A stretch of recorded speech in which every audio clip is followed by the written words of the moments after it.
Good morning, ladies and gentlemen, and welcome to the Mosaic Company's first quarter 2021 earnings conference call. At this time, all participants have been placed in a listen-only mode. After the company completes their prepared remarks, the lines will be open to take your questions. Your host for today's call is Laura Gagnon, Vice President, Investor Relations of the Mosaic Company. Ms. Gagnon, you may begin. Thank you, and welcome to our first quarter 2021 earnings call. Opening comments will be provided by Jock O'Rourke, President and Chief Executive Officer, followed by a fireside chat as well as open Q&A.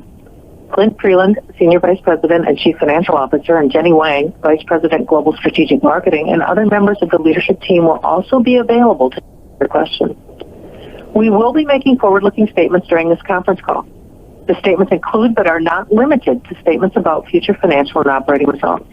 They are based on management's beliefs and expectations as of today's date and are subject to significant risks and uncertainties. Actual results may differ materially from projected results. Factors that could cause actual results to differ materially from those in the forward-looking statements are included in our press release furnished yesterday and in our reports filed with the Securities and Exchange Commission. We will also be presenting certain non-GAAP financial measures. Our fourth quarter press release performance data attached as exhibits to yesterday's Form 8-K filing also contain important information on these non-GAAP measures. Now, I'd like to turn the call over to Jock. Good morning. Thank you for joining our call today. Mosaic delivered excellent results in the quarter, with revenues up almost 30% year over year, and the gross margin rate at the highest level since early 2018. And our momentum continues to build. Higher fertilizer prices, driven by very strong global demand, tight supply, and excellent agricultural fundamentals, combined with our significantly improved cost structure, lead us to a positive outlook for the remainder of the year. Laura, let's on to the analyst questions. Jock, we've received several questions about nutrient affordability, its impact on demand, and sensitivity to commodity prices. Specifically, how elastic does developed market demand tend to be, and how much application elasticity do you see in emerging markets? Thank you. Generally speaking, within normal ranges, grower demand for fertilizer is relatively price inelastic, whether that be in developed or emerging markets. Accepting that, changes to demand would then be driven by acreage and by yield expectations. However, growers will look at the return on investment of fertilizer applications, and particularly if prices of crops are elevated, or conversely, if they're down, they will adjust their rates higher or lower in order to maximize their yield potential. It certainly appears that last year and now this year, we're seeing signs of some of those upward adjustments to application rates. In India, maximum retail price is set by the government. As such, Indian farmer affordability may be negatively impacted this year. Jock, a few of our analysts had questions regarding our phosphate sales volumes during the quarter. TJ Jupakar of Citi and Vincent Andrews of Morgan Stanley both asked about our sales volumes being higher than our production volumes despite lower inventories and raw material constraints. Did Mosaic draw down further inventory, and will that offset the sulfur impact? Thank you, gentlemen. Our inventories do continue to be below typical levels for this time of the year, but you must understand that this is normally the time of the year where strong spring demand means we will run down our inventory, and that's typical of most years.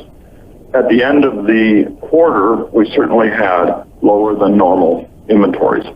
However, we also relied on 100,000 tons from Modern that flowed through the phosphate segment. John Roberts of UBS and Joel Jackson of BMO asked for additional color around the sulfur market. Specifically, is the sulfur shortage only a North American phenomenon, or are sulfur prices going up elsewhere? Also, do we think the situation could extend into the second half of the year, and what plans do we have in place to resolve the Q2 sulfur shortage? Thank you, gentlemen. This year, the molten sulfur supply was constrained due to COVID impacts on refineries, and this was exacerbated in that freeze at the February of 2021. So when you ask, is this a local or global issue, certainly sulfur is tight around the world, but particularly molten sulfur is very tight right now. So you'll see that we actually melted more in our melters than we normally would, and that was actually up to 27% from a normal about 20%. Now, we do expect U.S. refinery activity to recover in the second half, which would take us back to more normal levels. Jock, Michael Piken of Cleveland Research, Ben Isaacson of Scotia, Andrew Wong of RBC, and Steve Burns of Bank of America all asked for an update on Canpotex negotiations with China. In particular, they asked that with the domestic potash price in China now well over $100 per ton higher than the last import contract price, and about $100 per ton above the recent India contract price, what are the implications for a new contract in late 2021, and what might the effect be on 2022? Thank you. Look, Canpotex is committed through Q3, as they've said publicly, and we're seeing strong demand in North America, in Brazil, in Southeast Asia, all of which we're seeing prices go up. And this price strength is also occurring in China spot markets. So we see all of those markets as having high demand, which is shown by Canpotex's tight supply. And even India now, which had an updated contract, is now well out of the money and seems to be outdated. So we see all of these things as very positive for the potash market moving forward, and I expect they will lead to an earlier and more constructive settlement with the Chinese at some point in the fall or early next year. Jock, I have a two-part question here. Michael Piken of Cleveland and Adrian Tamago of Berenberg and Ben Isaacson of Scotia have all asked about Mosaic fertilizantes. First, do you have guidance for fertilizantes from a pricing and margin standpoint, or how should we think about pricing and margin progression as fertilizantes?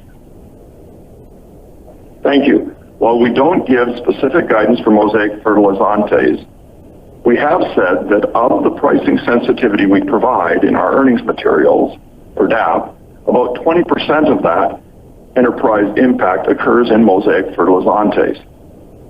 Now, also, we have historically seen distribution margins in the range of $25 to $40 per ton. We believe that those two together should give you the information you need to model our Brazil business. In terms of cost, Q1 was impacted by a few short-term issues related to mine productivity and lower conversion rates, which are temporary in nature and should improve throughout the year. Also remember, there are actions being taken for COVID that will impact our costs short-term in Brazil, as they are in a fairly serious spot with COVID right now. Finally, depreciation of the Brazilian real has offset the increase in inflationary pressures that we're seeing there. The second part to that question, Jock, was a follow-up. Could you discuss seeming disconnect between the magnitude of price appreciation for MAP versus a much smaller increase in average realized selling prices for Mosaic fertilizante sales? Thank you. Our average selling price include blends that have a significant amount of nitrogen, potash, and lower grade phosphate materials in them, a portion of which will vary throughout the season and can have a real impact on our realized pricing. Beyond that, a significant portion of Q1 sales were committed in Q4, which contributed to the pricing lag, and that is typical in Brazil due to logistics constraints in that country. Jock, we've received several questions on India. In particular, John Roberts from UBS and Andrew Wong of RBC ask about our outlook for India's agriculture business, fertilizer demand, and nutrient affordability resulting from higher retail prices. They would also like to know if COVID is having any impact. Thank you, gentlemen. Look, good monsoons and full reservoirs and even still attractive crop prices continue to point to favorable farmer economics in India. Certainly, COVID is disrupting activity as the country goes into lockdown, and we've seen a bit of a pause in the near-term activity, so we're waiting to see how the country addresses recent outbreaks. While COVID is a near-term headwind, the underlying demand for nutrients remains significant, as indicated by the extremely low inventories and still strong crop prices. We will not speculate on subsidy changes, but believe the government is committed to maintaining domestic food security. Jock, Peter Juvacar of Citi, Seth Goldstein of Morningstar, and Michael Piken of Cleveland Research have all asked for thoughts on Chinese phosphate supply and demand. What are our expectations for Chinese phosphate exports in 2021, and are we concerned that attractive pricing could lead to higher operating rates? Thank you. Our base case for 2021 shows phosphate exports relatively unchanged, and we expect them to stay at around the 9.3 million tons we saw in 2020. Now, clearly, and even the latest reports show, the operating rates in China are up, probably exceeding 80%, but most of that is going to internal demand inside the country. So we have seen so far exports that are right on our expected target. Also, there's been several structural changes that occurred last year in China. And I'm going to let Jenny just give a little bit of background on some of the major ones there. Sure, Jack. We've seen some structural changes in the Chinese phosphate industry since last year. On the supply side, the Chinese largest producer, GPC, they have shifted their production from producing DAP, MAP fertilizer to other industrialized use of P2O5. For example, they have shifted production to purified phosphoric acid, not only for use of in the food industry, but also in the emerging growth of electrical vehicle and 5G stations, a demand to the batteries. We see this is going to continue in 2021 and going forward. Therefore, we are going to see less P2O5 to be produced as DAP and MAP. The other change is really on the demand side. Domestic phosphate has grown in 2020, which has kept most of the increased production in Q1 at home. Therefore, we see really little export increases in the first quarter.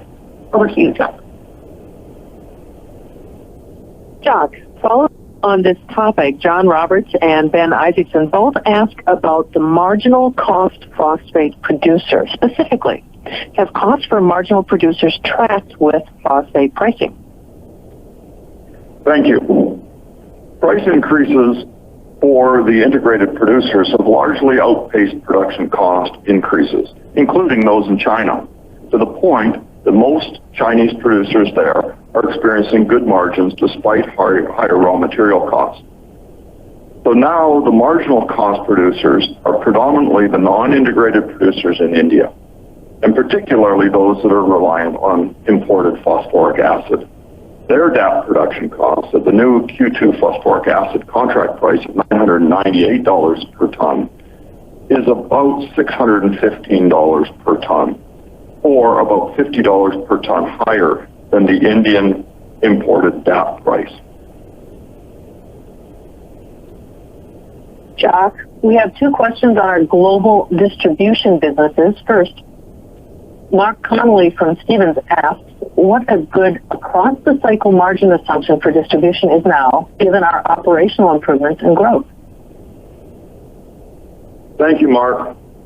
Historically, we've targeted around $25 a ton for our distribution business, but we have seen that improve with economies of scale and efficiencies, and we've seen that margin expand recently.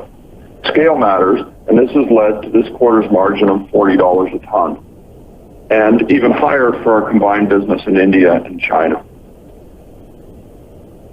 Andrew Wong of RBC also asked what China and India distribution contribute to earnings. Thank you, Andrew. In this quarter, we had a combined gross margin of the two businesses that sat around $30 million.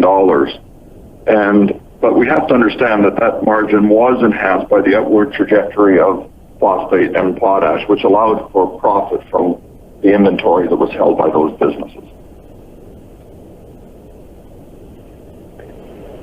Jock, we have a few questions on free cash flow generation and capital allocation. First, Vincent Andrews asks why net income increased by $300 million quarter over quarter, but cash flow from operations only increased by $130 million. What are the drivers in cash flow from operations this year versus last? Thank you, Vincent. I'm going to hand this straight over to Clint to talk about our cash flow. Thanks, Jock, and good morning, Vincent. I think there are, specific to the year over year, I think a large part of that is inventory movements between the 2 years. Last year, we were, if you recall, we had very significant inventories, and we're liquidating some of those excess inventories, where this year our inventories built by about $180 million, mostly in Brazil and Canada.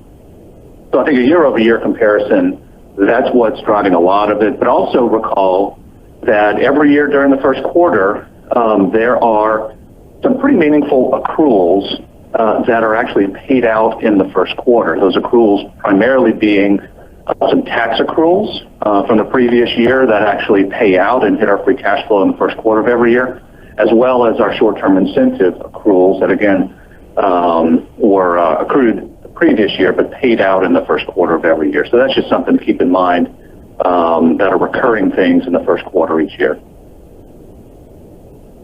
Second related question comes from Ben Isaacson of Scotia, who asks, if Mosaic has revised its thoughts on capital allocation, given the strong free cash flow Mosaic will generate this year, especially as K3 CapEx winds down? Thank you, Ben. The simple answer here is no, we are not changing our priorities. We continue to have a balanced approach to capital allocation, which balances debt repayment, return to shareholders, and investing in the business in high return, quick payback projects. And there's a couple of things I'd like to highlight here. Earlier this year, we increased the dividend by 50%. We've committed to paying down $450 million of long-term debt that comes due in November. And the other piece is we've had a number of really good return projects in our transformation. And we continue to invest small but meaningfully in those high return, quick payback projects. So we completely remain committed to doing exactly what we've said all along, which is balancing off all of our positions. And, frankly, that's what our investors have said they expect of us. Thank you. That ends our fireside chat. Now I would like to open the phone lines up for any further questions from the audience. Thank you. As a reminder, to ask a question, you will need to press star 1 on your telephone. To withdraw your question, press the pound key. We will limit the participants to ask 1 question per participant to give chance to others to ask their question respectively. If you have a follow-up question, please press star 1 to get back on queue. Please stand by while we compile the Q&A roster.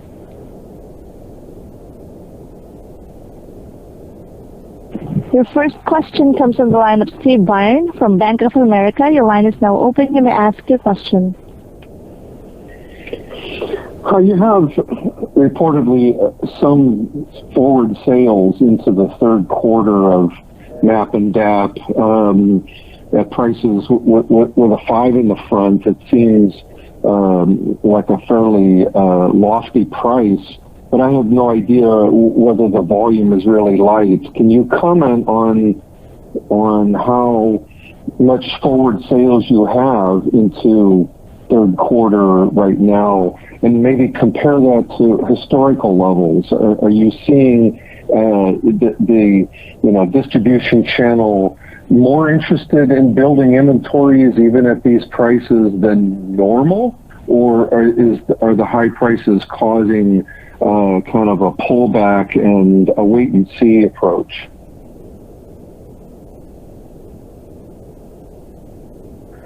Stand by. We've lost connection to the group. We will be right back.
All right, you're.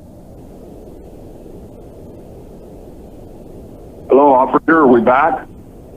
All right, perfect. And Steve Vang, your line is now open. You may ask your question, please. Okay, I guess you didn't like that question, Jock. Do you want me to run it by you again?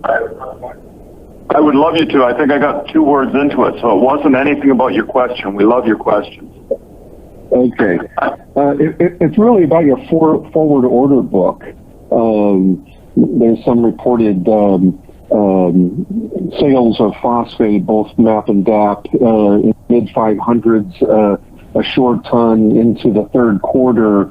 How much volume have you sold forward, and maybe more broadly, how would you characterize the demand outlook into the fall at this point relative to historical levels in the ag cycle, causing that distribution channel to aggressively want to rebuild inventories, or is there risk that we could see a pull and more of a wait and see until later in the year? Yeah, thanks, Steve. I apologize for the loss of connection there for a few seconds. In terms of the forward order book, if you will, I suspect what you're referring to is, I think late last week, we started to have people come to us with summer fill needs. So the spring season is basically finished from our perspective, and now some of the larger retailers have come to us looking for positioning materials for the fall. It is a little early for a fall program, and frankly, we think the prices we expected some little dip in prices as you go into the summer lull, but with the tightness that is in the market globally, and then in North America, we're starting to see people come to the market earlier. So we would look at this as a very good sign and a good sign for an early and aggressive fall application season. Next question we have from the line of Adam Samuelson from Goldman Sachs. Your line is now open. You may ask a question. Yes, thanks. Good morning. Maybe along a similar line, Jacques, just trying to think about your phosphate realizations and the gap in your kind of what you're talking about in terms of your second quarter price improvement versus what we're seeing in pricing out of Tampa or NOLA. It seems like the benchmark prices have gone up more. Is that a function of the volume shortfall and pre-committed tons? I'm just trying to make sure we're understanding the gap there. Seems to be wider versus the published benchmarks than history. Yeah, thanks, Adam. Well, I think there's a couple of things there. Of course, there was great demand earlier in the spring season than usual, I think, because of the low inventories we start off with. But, so there is always a big lag in this as we sell, early Q1, even Q4. We're not rev-recking them until well into this quarter. So, there's always that, and then there's the people who are buying early, and that's when the prices get set when they buy. So if we look at the ending price, or the high price in the 590s, it was only there for a short period of time, and it was probably for the just-in-time deliveries as opposed to the people who had planned better. So we expect now we're going to see Q3 average netbacks rise again as we sell into the summer fill, and basically we'll move into the fall with that, and we don't have much lower priced carryover anymore, so that lag will decrease. Thank you. The next question comes from the line of John Roberts from UBS. Your line is now open. You may ask a question.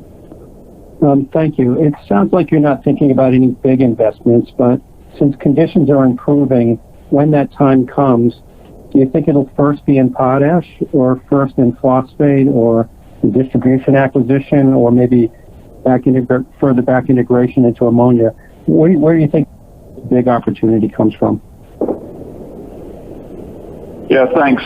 Well, look, the way I would probably characterize this is I'd like to see the money in the bank before we talk about how we're going to spend it. So our first priorities continue to be that. We've talked about the paying down debt. We've talked about the priorities being the returning money to shareholders. And we're not going to rush out and spend a bunch of money on anything until and if the right opportunity comes where we believe that we can add real value and get an extraordinary return for the shareholders. So, I wouldn't think about any of those three as being our priority. I think we'd look at all opportunities, but they have to have a great risk-adjusted return. Thank you. Next question comes from the line of PJ Jivekar from Citi. Your line is now open. You may ask your question. Yes, hi. One of my questions is, if you look at OCP and the Russians, at today's prices, they can import here, pay the CVD, and still make more money than what they did a couple of years ago when they were exporting a lot. Do you expect, that those volumes to come in here as the market remains tight? Yeah, thanks, PJ. Let's start by saying there have been a number of new importers into the U.S. such that I think quarter one volume of imports into the U.S. were pretty much on par with what they were here. So it's not that we've got less imports, it's just we have different importers or different people coming into this market. In terms of OCP and the Russians, they're welcome to come into this market, but it doesn't really make sense to with a OCP with a 20% tariff that they wouldn't go to another market like India or whatever, which is not being tariffed right now. So I think they'll go to where their profits are the highest, which would not be North America at this point. There's other markets with the same price without the tariff. We had the next question comes from the line of Joel Jackson from BMO Capital Markets. Your line is now open. You may ask the question. Good morning, Jacques. In terms of cap allocation, the lockup for the Vale shares have been over for quite some time. How much priority do you put on maybe saving some cash, getting some dry powder to take out those shares, to clean up those shares one day? Yeah, thanks, Joel. Well, I think we said before that we would certainly look at participating if Vale shares came to the market. And I guess the way I would look at that is, although they're really no different than buying back anyone else's shares, the reason for participating would be more to make sure that there was a more orderly and less disruptive impact on the market. So, we think we would participate. We'll participate based on, our cash position at the time. We'll look at it at the moment. At this stage, we don't have official word from Vale on what they're going to do with those shares or when. So, but it'll be public. They'll be the ones to tell us when they're going to sell them. And if they do, we'll certainly look at how much and how aggressively we participate. Next question comes from the line of Mark Connolly from Stephens. Your line is now open. You may ask a question. Thank you. Jacques, I was hoping you could talk to us a little bit more about your aspirations for biologicals. We usually see seed and ag chem companies focused on that. You've got a couple of partnerships now. You talked about nitrogen fixing, soil enhancements. Can you give us a sense of how broad your interest there goes? Because those things really run the gamut. Yeah, thanks, Mike.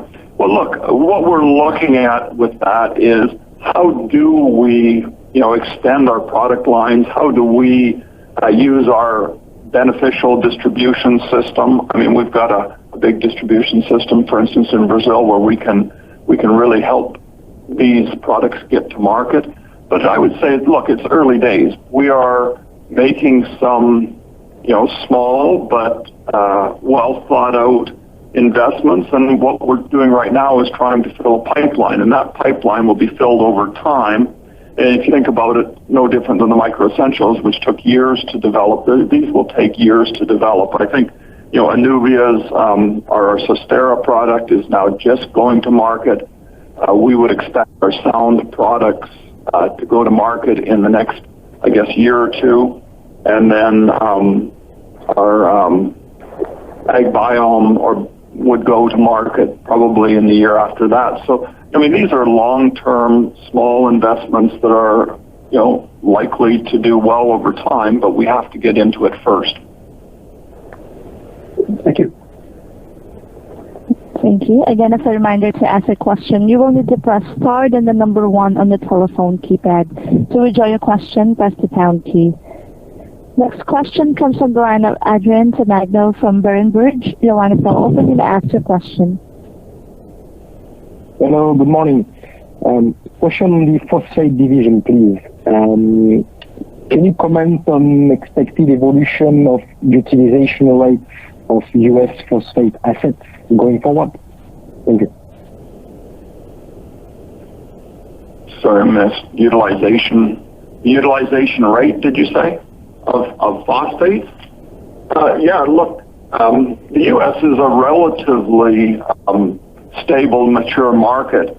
But what we are seeing, and particularly with the advent of the precision agriculture, actually the farmers are really looking hard at what they need to do in terms of putting better fertilizers, better technology into their crops. And one of the things that's benefiting from that is probably a higher usage of phosphate fertilizers, and particularly our microessentials, which is an efficiency improving fertilizer. Thank you. We have a follow-up question. Comes from the line of Adam Samuelson of Goldman Sachs. Your line is now open. You may ask a question. Yeah, thanks. Jacques, I was wondering, just with the improving kind of market outlook in the potash space, how you maybe kind of restarting or bringing back some of the idle Kalante capacity, and what it would take from the market to think about bringing that capacity back on. Yeah, thanks, Adam. That's an important question that we're spending actually a fair bit of time on right now, because the demand for potash has been strong. Look, we fully expect to meet the demand of our customers, and we're seeing an increased demand, particularly internationally. So when we can legitimately bring back Kalante, because it's got a price for enough, we expect price for long enough, we'll be doing just that. And right now we're able to supply our needs through our ramping up K3 and our Belle Plaine. But there will be a time soon, or in the next year or two, I suspect, where Kalante may be required. But it will also require a sustained price, probably a little higher than what it is even today. Thank you. We have the next question. Comes from the line of Adrian Tamagno from Berenberg. Your line is now open. You may ask your question. Hello, thanks for the follow-up. Sorry, earlier I was referring to the utilization of your own operations in Florida, not in the market. It was down to 77% in Q1. Yeah. Thank you. Yeah, our expectations, Adrian, are that we will run those plants probably pretty hard for the next 6-9 months, and the limit will be, like we said earlier, I think the limit to production may be, at least in the near term, will be the sulfur availability. So we expect to run those, with allowing for turnarounds and regular maintenance, but we expect to run those close to full capacity.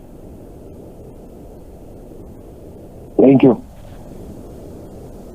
Again, if anyone would like to ask a question, you will need to press star then the number 1 on the telephone keypad. And to withdraw your question, press the pound key. Again, that will be star then the number 1 on the telephone keypad.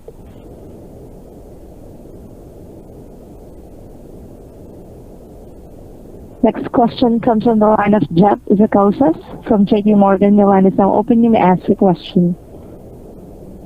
Thanks very much.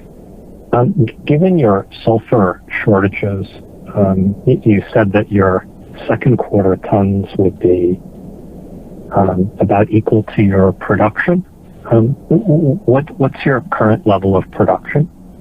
And then secondly, in terms of the tariffs on phosphate in the United States, can they be changed over the next few years, or are they in place for the next 5 years as a base case? Okay, so let me answer first of all. I think our sales in last quarter was about 2.1, of which, and I think production was in the range of the 1.9 million tons.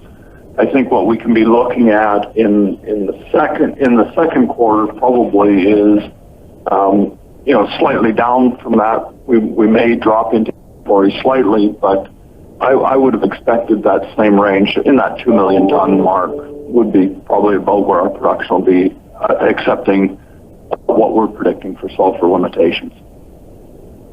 And recognize those will meet sales. Sorry, Jeff, just repeat your second part of your question. I was rushed to write it down. John? Yeah. Well, what was the second part of the question? Okay. We have the next question comes from the line of working question. Jeff, let me finish. Sorry, the CVD question. I lost it down quick enough. So in terms of the CVD, there is a yearly review of that amount, and even as we move forward, there is an opportunity for some level of a review of those both the damages and of the actual numbers. And so, there could be some change from from the Department of Commerce in terms of what they look. And we believe we have actually good reasoning why the CVD rates actually should be higher. So we'll see what happens there, but I suspect there wouldn't be major changes in the next year or two. But after that, there will be annual reviews that will tell us whether they continue or whether they can be modified.